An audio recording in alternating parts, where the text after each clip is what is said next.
আজি পাকাবেতবাৰী সমষ্টিৰ অন্তৰ্গত 43 নং দক্ষিণ পাকা গাঁও পঞ্চায়তৰ অন্তৰ্গত 2 নং ৱাৰ্ডৰ ৱাৰ্ড কমিটি গঠনাৰ্থে এখন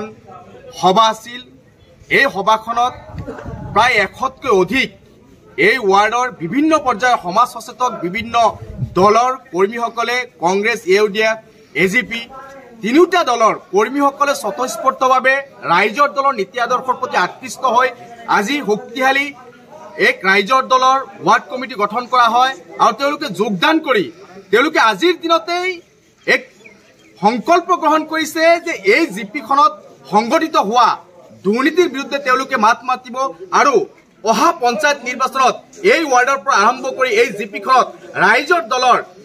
প্ৰতিনিধিসমূহ জিকাই নিয়াৰ কাৰণে তেওঁলোকে সংকল্প গ্ৰহণ কৰিছে। কাৰণ আপোনালোকে জানে পঞ্চায়তত যি দুৰ্নীতি হৈছে এই দক্ষিণ পাকা 43 নং জিপিখনত যে আজি কৰোৰ কৰোৰ টকাৰ দুৰ্নীতি এইখন গাঁও পঞ্চায়তত সংগঠিত হৈছে, কিন্তু বিধায়কৰ যিখিনি ইয়াত হস্তক্ষেপ থাকিব লাগিছিল, বিধায়কে যিখিনি নিৰীক্ষণ কৰিব লাগিছিল তেওঁলোকে মুকলি বিচৰণ কৰিছে। পঞ্চায়ত প্ৰতিনিধিসকলে দুৰ্নীতি কৰিবলৈ তেওঁলোকে যেন লাইচেন্স প্ৰদান কৰিছে আৰু সেই বিধায়কৰ আশীৰ্বাদ লৈ এই পঞ্চায়তত কৰোৰ কৰোৰ টকাৰ দুৰ্নীতি সংগঠিত কৰিছে, ৰাইজৰ টকা আত্মসাৎ কৰিছে, ৰাইজৰ টেক্সেৰে যি চৰকাৰী পুঁজি গঠন কৰা হৈছে আৰু সেই পুঁজি যেতিয়া ৰাইজৰ কামৰ কাৰণে ৰাইজক দিয়া হৈছে আৰু সেই পুঁজি একাংশ ন্যস্ত স্বাৰ্থ ব্যক্তিয়ে হজম কৰিছে। গতিকে ইয়াৰ বিৰুদ্ধে এইবাৰ ৰাইজে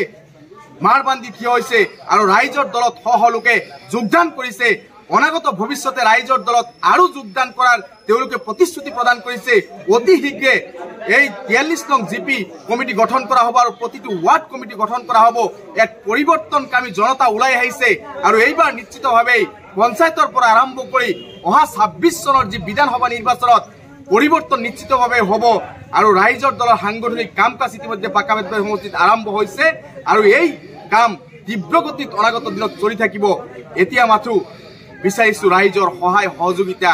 আপোনালোকে সহায় সহযোগিতা কৰক আৰু ৰাইজৰ দলক আগবঢ়াই লৈ যাবলৈ সৰ্বস্ব ৰাইজক আহ্বান জনাইছো আৰু দুৰ্নীতিমুক্ত পঞ্চায়ত গঠন কৰিবলৈ, দুৰ্নীতিমুক্ত দেশ গঠন কৰিবলৈ, দুৰ্নীতিমুক্ত অসম গ্ৰহণ কৰিবলৈ ৰাইজৰ যি সহায় দেখিছো তাত আমি আপ্লুত হৈছো আৰু অনাগত ভৱিষ্যতেও তেওঁলোকে সহায় কৰাৰ প্ৰতিশ্ৰুতি দিছে। গতিকে আমি আশাবাদী অতি শীঘ্ৰেই ঠন ধৰি উঠিব পাকাবেতবাৰী সমষ্টিত ৰাইজৰ দল আৰু পৰিৱৰ্তন এইবাৰ নিশ্চিত হ'ব।